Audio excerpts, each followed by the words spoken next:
قرآن ہے حال مصطفی۔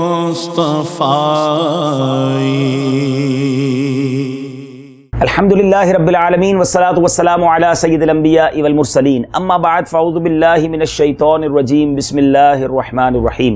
الصلاة والسلام علیک یا رسول اللہ وعلی آلک واصحابک یا حبیب اللہ، الصلاة والسلام علیک یا نبی اللہ وعلی آلک واصحابک یا نور اللہ۔ میرے میٹھے اور پیارے اسلامی بھائیوں اور مدنی چینل کے ناظرین، مکہ مکرمہ کی فضائیں ہیں اور خوبصورت سلسلہ حاضر ہے۔ جی ہاں، وہ سلسلہ جس میں رب عز و جل نے ایمان والوں سے خطاب فرمایا ہے۔ آج کس آیت کا انتخاب کیا ہے؟ سبحان اللہ، پارہ ہے 26، آیت نمبر 1، سورہ حجرات۔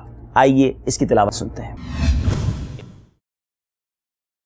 يا أيها الذين آمنوا لا تقدموا بين يدي الله ورسوله واتقوا الله إن الله سميع عليم۔ ترجمہ کنز العرفان۔ اے ایمان والو، اللہ اور اس کے رسول سے آگے نہ بڑھو اور اللہ سے ڈرو، بے شک اللہ سننے والا اور جاننے والا ہے۔ یا ایہا الذین آمنو، اے ایمان والو۔ اس کی تفسیر میں اس آیت میں اللہ تعالیٰ نے ایمان والوں کو اپنے حبیب علیہ الصلوۃ والسلام کا ادب اور احترام ملحوظ رکھنے کی تعلیم دی ہے، اور آیت کا خلاصہ یہ ہے کہ اے ایمان والو، اللہ تعالیٰ اور اس کے رسول صلی اللہ تعالیٰ علیہ وسلم کی اجازت کے بغیر کسی قول اور فعل میں اصلاً ان سے آگے نہ بڑھنا تم پر لازم ہے، کیونکہ یہ آگے بڑھنا رسول کریم علیہ الصلوۃ والسلام کے ادب و احترام کے خلاف ہے، جبکہ بارگاہ رسالت میں نیاز بندی اور آداب کا لحاظ رکھنا لازم ہے۔ اور تم اپنے تمام اقوال و افعال میں اللہ تعالیٰ سے ڈرو، کیونکہ اگر تم اللہ تعالیٰ سے ڈرو گے تو یہ ڈرنا تمہیں آگے بڑھنے سے روکے گا۔ اور ویسے بھی اللہ تعالیٰ کی شان یہ ہے کہ وہ تمہارے تمام اقوال کو سنتا اور تمام افعال کو جانتا ہے، اور جس کی ایسی شان ہے اس کا حق یہ ہے کہ اس سے ڈرا جائے۔ دو روایتیں شان نزول میں ملتی ہیں کہ چند لوگوں نے عید الاضحیٰ کے دن نبی پاک علیہ الصلوۃ والسلام سے پہلے قربانی کر لی تو ان کو حکم دیا گیا کہ دوبارہ قربانی کریں۔ نمبر 2، حضرت عائشہ رضی اللہ تعالیٰ عنہ سے مروی ہے کہ بعض لوگ رمضان سے ایک دن پہلے ہی روزہ رکھنا شروع کر دیتے تھے۔ ان کے بارے میں یہ آیت نازل ہوئی اور حکم دیا گیا کہ روزہ رکھنے میں اپنے نبی علیہ الصلوۃ والسلام سے آگے نہ بڑھو۔ سبحان اللہ۔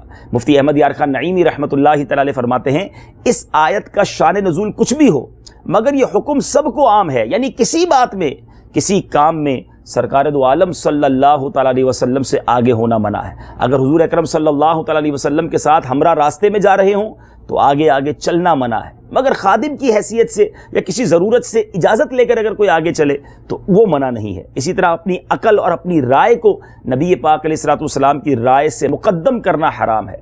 اب آیت لا تقدموا بین یدی اللہ ورسولہ، اس سے متعلق 5 مدنی پھول۔ سبحان اللہ۔ نمبر 1، اللہ تعالیٰ کی بارگاہ میں سید المرسلین صلی اللہ تعالیٰ علیہ وسلم کی شان اتنی بلند ہے کہ ان کی بارگاہ کے آداب اللہ تعالیٰ نے ارشاد فرمائے۔ اللہ اکبر۔ ذرا سوچئے کہ نبی پاک علیہ الصلوۃ والسلام کی بارگاہ کے آداب رب قرآن میں بیان فرما رہا ہے، کیا مرتبہ ہے نبی پاک علیہ الصلوۃ والسلام کا۔ نمبر 2، اس آیت میں اللہ تعالیٰ اور رسول کریم علیہ الصلوۃ والسلام دونوں سے آگے نہ بڑھنے کا فرمایا گیا۔ یہ بڑی امیزنگ اور بڑی خوبصورت بات ہے۔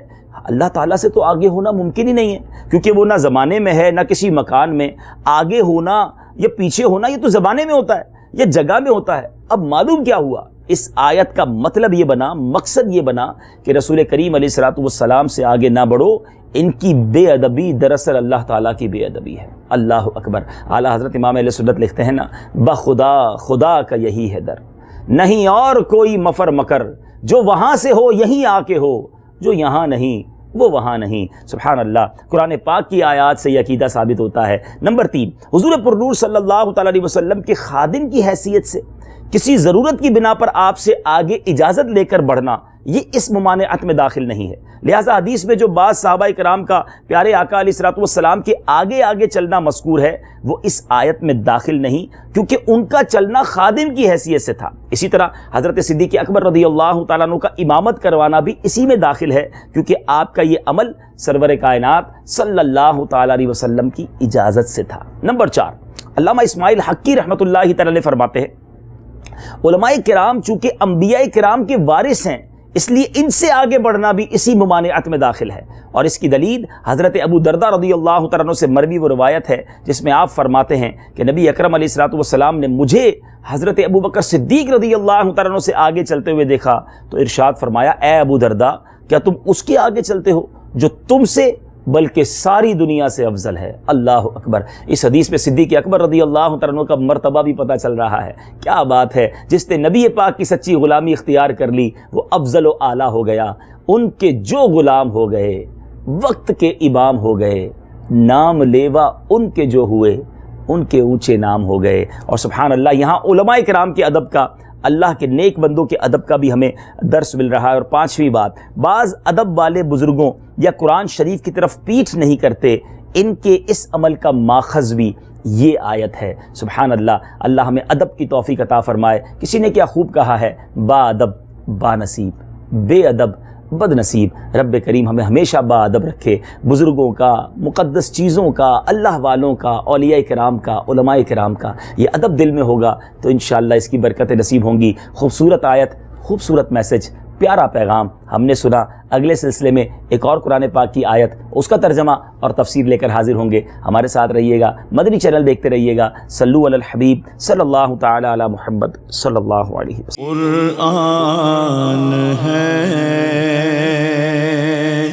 حال مصطفیٰ